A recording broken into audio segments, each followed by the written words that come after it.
Kami tidak ingin ketika para pahlawan devisa ini kemudian ada permasalahan, mohon maaf ya, sampai kemudian meninggal dunia dan sebagainya, tapi keluarganya ini tidak diberikan manfaat dari apa yang sudah mereka kerjakan.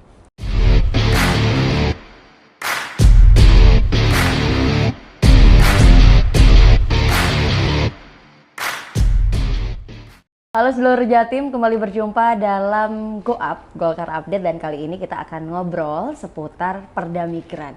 Ini salah satu hal yang harus diapresiasi karena untuk pertama kalinya dari seluruh wilayah di Indonesia ada Perda Migran yang pertama kali diterbitkan oleh pemerintah Provinsi Jawa Timur, dan tentu saja itu berkat kerjasama dari anggota Dewan DPRD Provinsi Jawa Timur. Tepuk tangan untuk Mas Adam. Diapresiasi dulu Mas, karena luar biasa kinerja dari teman-teman Dewan di Jatim.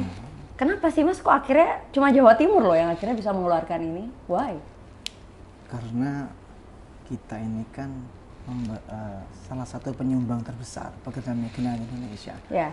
Jadi Jawa Timur ini sebagai salah satu daerah dengan jumlah pekerja migran paling tertinggi di Indonesia.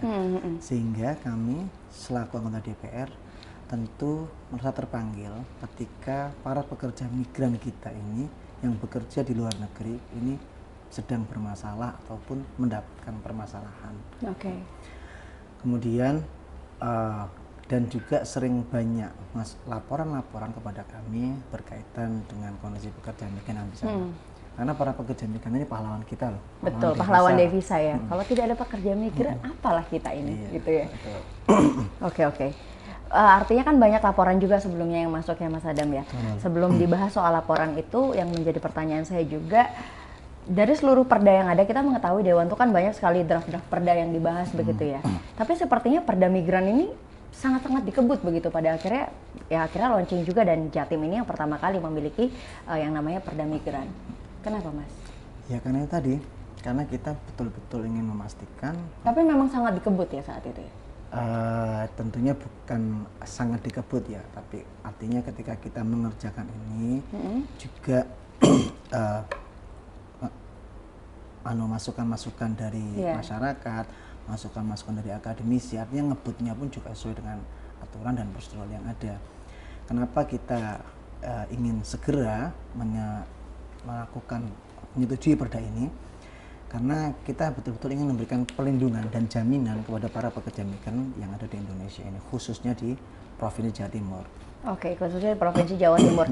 Kalau bicara soal Perda Migran, sebenarnya dulu kita punya Perda nomor 4 tahun 2016, dan itu juga berkiblat atau berpedoman pada Undang-Undang nomor 39 tahun 2004. Dan akhirnya Perda Migran yang terbaru digedok beberapa waktu lalu, dan tentu saja banyak pembaharuan ya Mas. Betul. Poin-poin apa saja yang membedakan dengan Perda di tahun 2016 ini Mas? Yang pertama, perubahannya jika dibandingkan dengan Perda tahun lalu, yaitu ada sisi perubahan perlindungan kepada keluarga pekerja migran. Keluarganya. Kalau kemarin kan kita hanya fokus di PP Peraturan Pemerintah nomor berapa itu kalau tidak salah? Nomor 59. Nomor 59. Mas sambil ngerap kayak gini nggak apa-apa? Oh ya nggak apa ya. Boleh. Nomor 59 tahun 2021 itu Iya. kita hanya melindungi untuk pekerja migrannya. Sedangkan ini kita keluarga. Nah keluarga ini siapa? Anak, istri, dan orang tua. Artinya yang memiliki hubungan darah. Kami tidak ingin ketika para pahlawan devisa ini kemudian ada permasalahan, mohon maaf ya, sampai kemudian meninggal dunia dan sebagainya, tapi keluarganya ini tidak diberikan manfaat dari apa yang sudah mereka kerjakan. Sehingga pada perda ini kita berupaya agar keluarga dari para pekerja migran ini juga merasa terlindungi. Katakanlah ketika sudah ditinggal lama, dan ketemu tiba-tiba ada masalah dan nggak dapat apa-apa. Nggak dapat apa-apa, itu kan juga menurut kami kurang fair, karena mereka ini pahlawan devisa kita. Oke. keluarganya pun turut mendapatkan manfaat, ibaratnya seperti itu ya Mas ya. Manfaat apa saja sebenarnya yang akan diterima keluarga jika nauzubillah min dzalik gitu ya, misalkan terjadi hal-hal yang tidak kita inginkan. Karena kalau bicara soal pekerja migran di tiap negara itu aturannya kan beda-beda ya Mas ya. Mungkin di Arab Saudi kita juga mengetahui ada warga negara Indonesia yang pada akhirnya harus menjalani hukuman mati, dan itu juga pasti membuat keluarga yang berada di Indonesia kan pasti sangat keberatan dan mungkin dia tidak mendapatkan apa-apa begitu Mas. Jadi di dalam perda ini nanti itu juga dijelaskan berkaitan dengan penyalurannya. Jadi perda ini kita atur mulai hulu sampai hilir. Oke. Mulai pola perekrutan, kemudian bahkan di sana kita siapkan rumah singgah untuk para pekerja migran ketika mereka belum ditempatkan pada posisinya, kita berikan rumah singgah terlebih dahulu.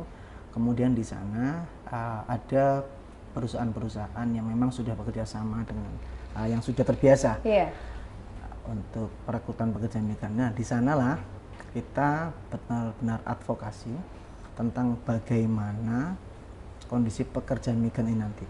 Yang satunya tentunya berkaitan dengan salary, kemudian yang kedua berkaitan dengan jaminan kesehatannya, dan yang ketiga tentang yaitu jaminan untuk keluarganya.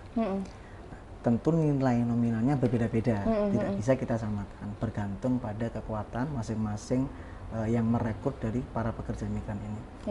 Cuman di sana kita betul-betul memberikan controlling, kita melakukan fungsi controlling di sana dengan di perda ini diberikan lembaga pelayanan terbaru satu atap. Jadi semua ini tidak ada dulu ya Mas? Belum ada. Jadi semula oleh hulu dari hilir ini betul-betul kami perhatikan. Karena kami yakin Jawa Timur sudah sangat mendapatkan banyak manfaat dari para pekerja migran ini. Memang yang menjadi antisipasi itu kan kalau pekerja migran ini meninggal dunia begitu Mas ya. Tapi sebenarnya kasus pekerja migran ini kan cukup banyak. Misalkan mereka pada akhirnya terkena masalah dan harus ditahan di negara tersebut, atau mungkin ternyata banyak sekali masalah-masalah seputar penganiayaan dan lain-lainnya begitu. Apakah ini juga mencakup seputar itu? Betul. Dan tadi kan saya sempat sampaikan dari awal, kita pengerjakan perda ini mulai hulu dan hilir sampai dengan pekerja migran Indonesia yang bermasalah. Nah, ketika bermasalah ini tentu ada perlakuan advokasi bergantung bagaimana duduk permasalahan yang akan mereka hadapi. Pemerintah provinsi di sini hadir di sana dan pembiayaannya itu dari APBD Provinsi Jawa Timur. Jadi ada di APBD. Betul. Ada anggarannya begitu ya Mas kita advokasi di sana karena kami yakin seburuk apapun manusia itu pasti dia masih memiliki nilai kebaikan di sana. Nah, dari nilai-nilai kebaikan inilah yang kemudian kita harus advokasi bersama-sama karena seperti yang saya tekankan di awal, mereka sudah banyak memberikan kemanfaatan untuk Jawa Timur ini. Gitu.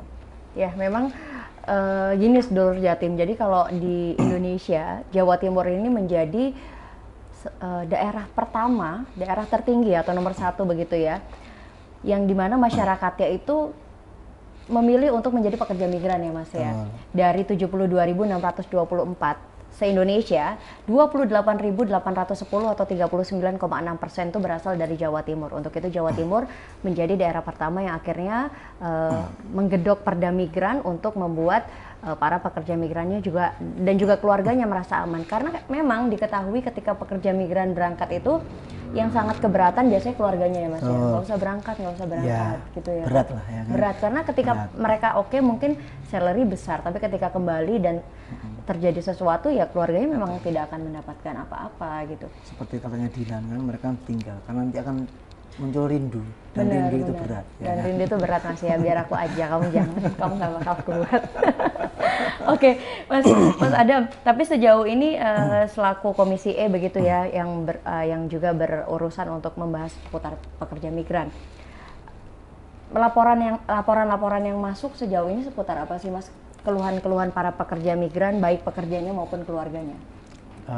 Yang pertama, yang sering kali kita mendapatkan laporan itu berkaitan dengan kekerasan dan mohon maaf ya, pelecehan seksual. Iya, itu pasti sangat cukup sering terdengar ya Mas ya. Dan itu harus benar-benar kita advokasi di sana. Jadi jangan sampai ketika kita sudah mendelegasikan mereka ke instansi ataupun perseorangan, mereka tidak mendapatkan perlindungan di sana.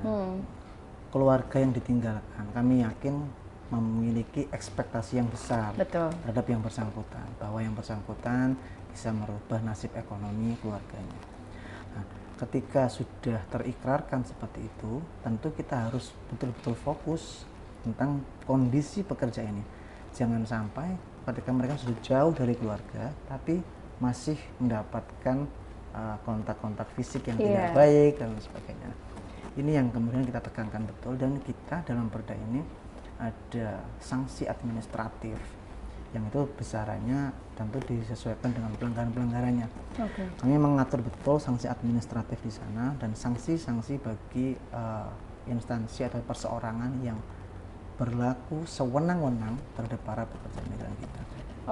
Bicara soal sanksi, Mas, jika memang ada poin-poin yang ternyata dilanggar begitu, apakah poin ini bisa mengarah ke pidana atau hanya administratif semata? Jadi sedikit saya bacakan ya untuk sanksi administratifnya ya. Karena ya balik lagi, karena ini kan urusan manusia begitu ya, Mas. Betul. Ya. Apalagi pekerja migran tuh kadang-kadang seringkali mereka disepelekan begitu. Nah, sanksi administratif ini ada beberapa. Yang pertama peringatan tertulis, yang kemudian kedua denda administratif. Ini berlaku kepada yayasan penyalurnya atau? Yayasan penyalurnya. Yayasan penyalurnya ya. Betul. Kemudian penghentian sementara atau tempat penempatan negara tujuan, atau memang jika negara jadi mereka nggak langsung lepas tangan gitu ya, Mas? Jika negara tersebut memang benar-benar tidak kooperatif dengan kita, tidak apa-apa, kita berhentikan aja. Tidak ada lagi penyaluran ke negara tersebut. Kemudian yang keempat, penghentian sementara sebagian atau untuk seluruh kegiatan usaha mereka. Yang kelima, pembekuan izin usaha, dan yang terakhir pencabutan izin usaha. Jadi benar-benar kita maksimalkan betul kondisi ini, karena ketika orang sudah membuka usaha untuk perekrutan ke sana, tentu dia harus siap dengan segala konsekuensinya. Ketika dia melanggar dan tidak mampu melindungi pekerja migran tersebut, maka sudah kewajiban kita harus kita hentikan di sana. Saat ini di Jawa Timur sendiri penyalur juga sudah cukup banyak begitu ya, Mas ya? Dan itu semua dalam pengawasan oleh pemerintah provinsi.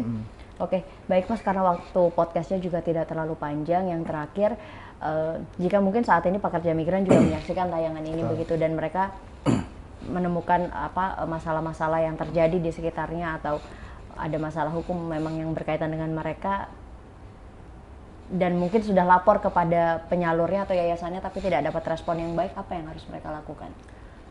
Kami di BRD Provinsi Jawa Timur terbuka bagi siapapun yang ingin melapor ke sana, khususnya kami pribadi selaku anggota Komisi DPRD Provinsi Jawa Timur.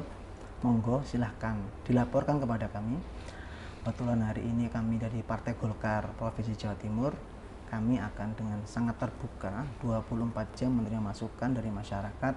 Silahkan dikirimkan keluhan-keluhannya, bahkan mungkin kritikan kepada kinerja-kinerja kami, agar kemudian ke depan akan lebih baik lagi. Seperti itu.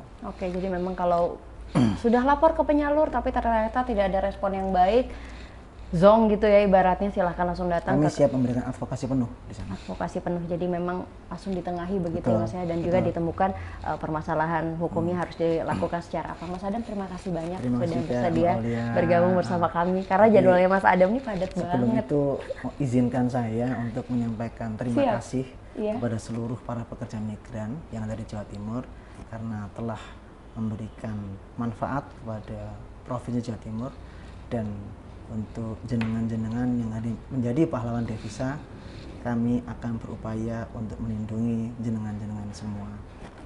Boleh tepuk tangan dong semuanya di studio untuk pekerja migran Jawa Timur khususnya. Mas Adam, terima kasih banyak. Terima kasih Mbak Aulia. Terima kasih. Sedulur Jatim, saksikan terus Golkar Update yang akan selalu tayang tiap hari Selasa. Kami akan terus bahas tema-tema menarik, dan jangan lupa follow Instagram kami juga di Golkar Jatim TV. Baik, sampai jumpa.